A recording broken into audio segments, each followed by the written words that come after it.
you believe in absolute truth? No. Alright. If truth is relative, what's the basis of that truth? Never really thought about this before.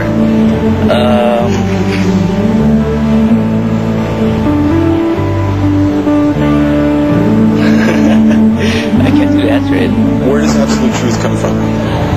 I'm not sure. Never really thought about it.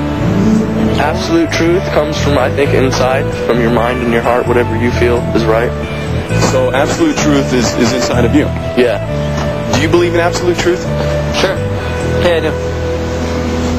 What is an absolute truth? Something that's universal. Alright, and where does that truth come from? Comes from the society. So what if the society changes its mind? Then the absolute truth changes. Doesn't that mean it's relative? Everything's relative, though. If truth is relative, what is its basis? It's probably relative to who you are, what you consider truth to be. Everybody's definition of truth is different. Alright, so then if truth is relative, right, and you have your truth, and I have mine, and you have yours, how do we figure things out? There's no standard. There's no way, no one's out there that's high enough or anything to say, okay, this is truth, you gotta run by this, you know? Like, people say the Bible's true, like people will go and worship it and say it's true, but I really don't see any, like, real proof that it's true, that Jesus Christ was living and that all that went on, like the crucifixion, what was it? Crucifixion? Yeah, all that stuff. I don't get how people believe in God, you know, when nobody's ever seen him. I'm sure if you believe in something a lot, you can prove it. Like, if someone is very strict on their belief, then they can definitely prove it. I'm pretty sure. Or it's false. Or if there's two people arguing about something, about, you know, if it's truthful or not, then one of them has to win, hopefully, in that, you know, conversation. So, yeah, there's an absolute truth, I think. Where does that come from? Where does absolute truth derive from?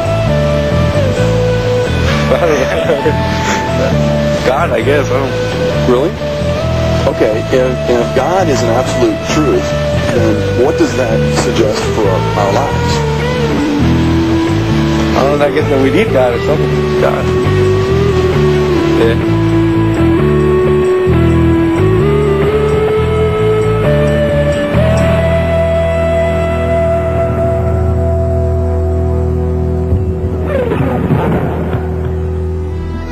Well, since the ego has replaced God, people feel free to do whatever is necessary to find pleasure, no matter who gets hurt, no matter the consequences. Since there can be no moral judgments that are applicable to all people, we are told, then morality, we say, is nothing more than what seems good to me. Well, no wonder we often hear the mantra, who are you to judge? Many Christians feel embarrassed about the fact that we believe in universal truth, specifically in the uniqueness of Christ and His death and resurrection as the only means by which we can be accepted by God. In an age when the greatest sin is offensiveness and the greatest virtue is inoffensiveness, it is difficult to share a message which, at its core, is offensive to the mind of fallen man. Given such an atmosphere, we can better understand why we have often uncritically accepted the world's values, its misguided tolerance, its entertainment, and its commitment to selfish individualism. We have preferred to be quiet, standing by, and watching our culture drift, feeling helpless amid the swelling tide. In our timidity, we have lost the credibility that is needed to be a compelling witness to the world. In this series, we want to redraw some of the blurred lines between the church and the world. We will be discussing topics such as, what did Jesus mean when He said, "Judge not, or you will be judged"? Did He mean that we should not make judgments? What does it mean to judge doctrine, to determine whether it is true or false? Most important, how do we recognize false teachers? I hope that as a result of watching these episodes, you will be able to sit before a television set and for the most part judge whether the teacher, preacher, or evangelist is really biblical, or whether he is giving false doctrines. How do we judge miracles? What about entertainment? How should we relate to today's emphasis on physical beauty to the neglect of character? We will give some guidelines on how to recognize occultism, ghosts, and the angel phenomenon, and even provide a biblical view of shrines where people claim to be healed. We will end by speaking about judging conduct and character. Our goal is to shed some light on the neglected topic of discernment. That is, the ability to distinguish biblical Christianity from the counterfeit spirituality and the values of today's world. My goal is to help all of us become vigilant, high-impact Christians who love truth and are willing to live by it even at great personal cost. Of course, we must be careful. We must choose our battles and season our judgments with love.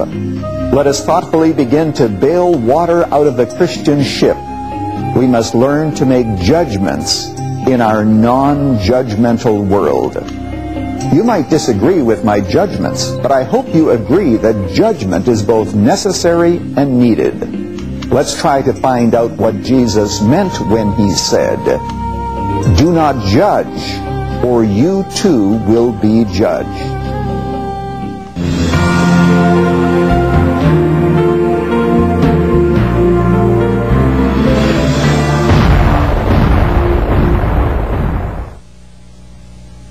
The content of this program was adapted from Dr. Lutzer's book entitled Who Are You to Judge?, published by Moody Press. To obtain a copy of the book, call us at 1-877-CROSS-TV or visit us online at www.crosstv.com.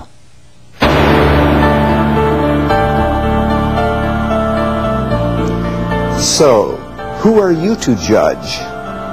That was the question asked by a participant in a Bible study, after the teacher said that those who slept together before marriage were displeasing God.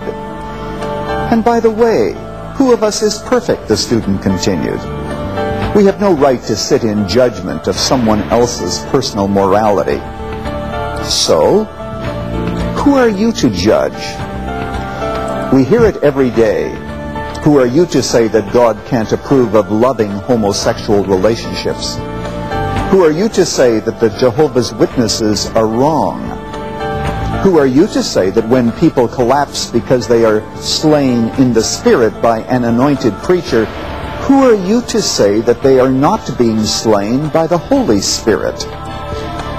If someone is healed in a meeting, who are you to suggest that this might not be done by the power of God?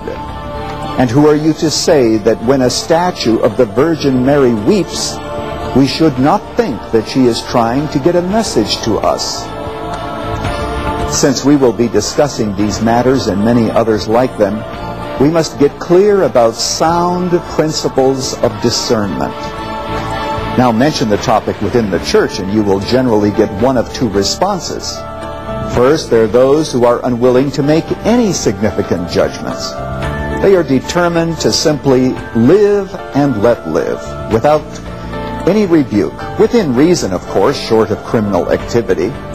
They believe that everyone should be able to choose his own values and lifestyle, and that neither the church nor other Christians have a right to judge them.